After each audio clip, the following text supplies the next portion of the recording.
Soomaali Maxamed war idin aawa war xagee qabatay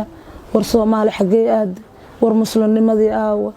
halkan iga dambeeya waxa ku nool gabar 13 sano wax raashin ah aanan cunin qabtana xanuun aan la aqoonin waana arin murugo gooniya leh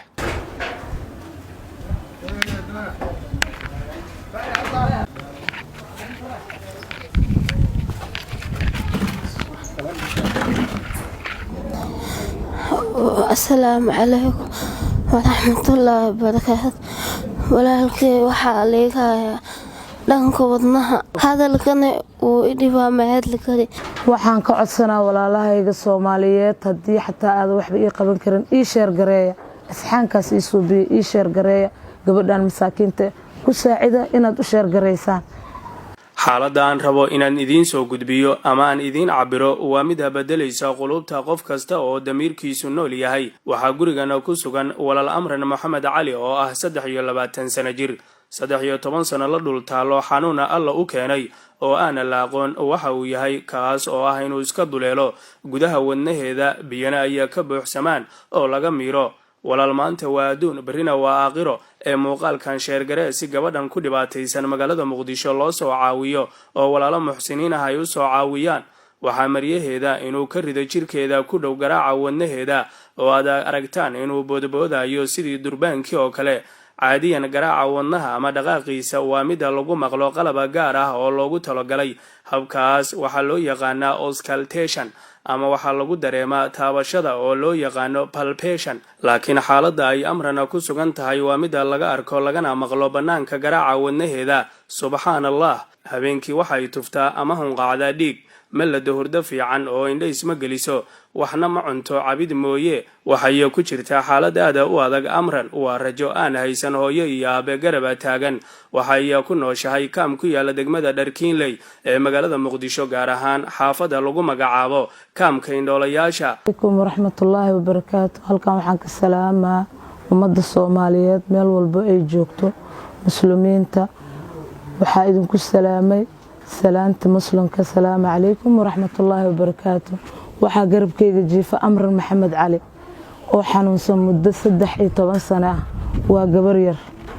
awlaaday rabtaa mustaqbalay rabtaa daaway rabtaa gargaaray rabtaa intaba ma haysato Soomaali Maxamed muslimnimada la fiiriyo gabadhan markuu xataa wadnaha qabta ayada dhan saasay u nuuxsanaysaa waa u jeedaan waxa ka dhacay wadnaheeda bini'aadamku wuxuu ka nool yahay waa mashiinka waxa idinka codsanaa Soomaali Maxamed war idin aawa war xagee qabatay war Soomaali xagee aad war muslimnimadii aawa gabadhaas masaakiinta u gargaar Ilaahay idin gargaaro awlaadiina iyo maalkiina Allah ku furto wadnaha wuxuu u garaacmaa si xawli aan loo adkeysan karin waa ka muuqda hadeer alxamdulillah wuxuu Ilaahay keenay madiidi karna alxamdulillah inta xaan waa 13 sano qof mashiinka laga haayo alxamdulillah hooyadeed way dhimatay aabaheed wuu dhintay ayadoo yar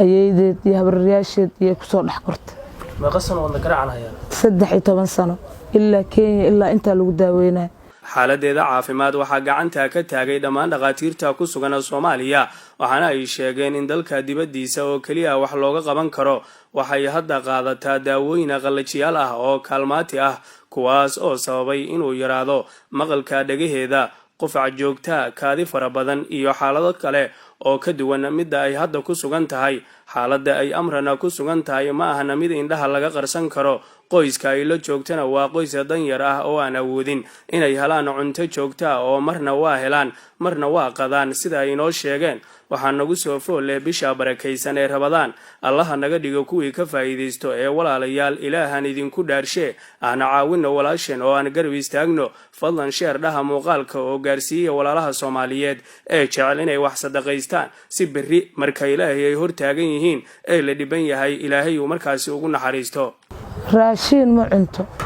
biyaha wax yar ay ka cabaysaa raashin oo dhan afkeeda saarmayso way dhibantahay Allah u dhibdhaamo ummadda Soomaaliyeed dhibkaana ay agyaalo waxay ii qaban karaan ha ii qabtaan walaalahay Soomaaliyeed hooyooyinkii waraabi Soomaalida maskiinta way dhibantahay way yartahay waa 23 jir waxna ma baran nolosheeda waxay la qaybsatay xanuunkaas ay la qaybsatay wadna garaaca saas u garaacmaa wadna saas wuu garaacmaa waxa uu cunaysa dhiigay mantagaysa wallaahi ayaan hore isbitaalkan kula orodnay dhiig oo xinjiro ah markay dhahdaba ay tufaysa daawooyin iyo waxbaa loo soo qoray gaasaa ku dilaaca la ilaa waxba ma cuntee ma cunays ka degi mayso cunadii marka Allah kariim waxa u qaban karteen dhaqaatiirtu waxay dhaheen dalka wax ma loogu qaban karo dibadda in loo qaado mooyaane dibadda waa la qaadaa hadii la dhahay wiil laba waxaana siiyay laba fiiso daawadii wax naga bixiyo oo isbitaalka Turkiga hadaa tagna daawaan rabnaa masaariif rabnaa ilaa anaga inta waxa naga wada daruuf waay in isbitaalka noo lagu tuuro oo gabadhin wax loo qaban waay ma waay wax Soomaalo ii soo gurmada ama Islaan oo idho ana daawada bixina lacagta masaariifta wax idhahan waay labadaas wiilna ilaa hadda ayagana sida markii ilama soo hadlin oo dhaheen fiisa waa dhiibeena habeenkii balka warwardii habeenkii ma seexato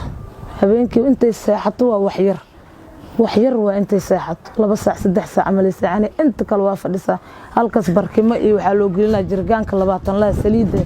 halkaas loo gelinaa saas ugu seexane ma seexato sababta maxaa wala wadnaha garaac ma 5 qofood xitaa meel ay joogan ma fariisan karto waa iska dhibantay naqaska ku dhagaayo alxamdulillah ummadda muslimka waxaan ka codsanaa ummadda muslimka ah inay gabadhaas masaakiinta ah nagu soo saacidaan waxay u qaban karaan ay u qabtaan biwajiilahay oo ugu qabtaan wallaahi mararka qaarkood waxa la weynaabo wixii la cuni lahaayaba la weynaa maxaan ayada maareynaa rabbana kariim Soomaali maxamedey waan dhibanahay dhibdhaamo ilaahay waa inta tar kartiin oo xawili kartiin xawili inaad نساعدان إلهي هيدين ساعدو رمضان كفلليس وقتي خير كلا بحسنة ديجي تفي سها شالي إدرات بس إيه موقته ديجي تفي قاعد مركي كباط أي واحد شكتها لمبرك اللي كلاسو حرير كلا شيء لمبرك نجلسو حريرة وحاوى قبل الليلة هاي إبر لح حل تضبه سدح لبه سجال أفر سديت سجال كل مركلة إبر لح hal 7 3 2 9 4 8 9 lambarkeedu waaye oo gabadha kala soo xiriiraysiin oo WhatsApp loo email Soomaali maxamedey hadda waa ka dhibka meesha yaalo waa u jeedaan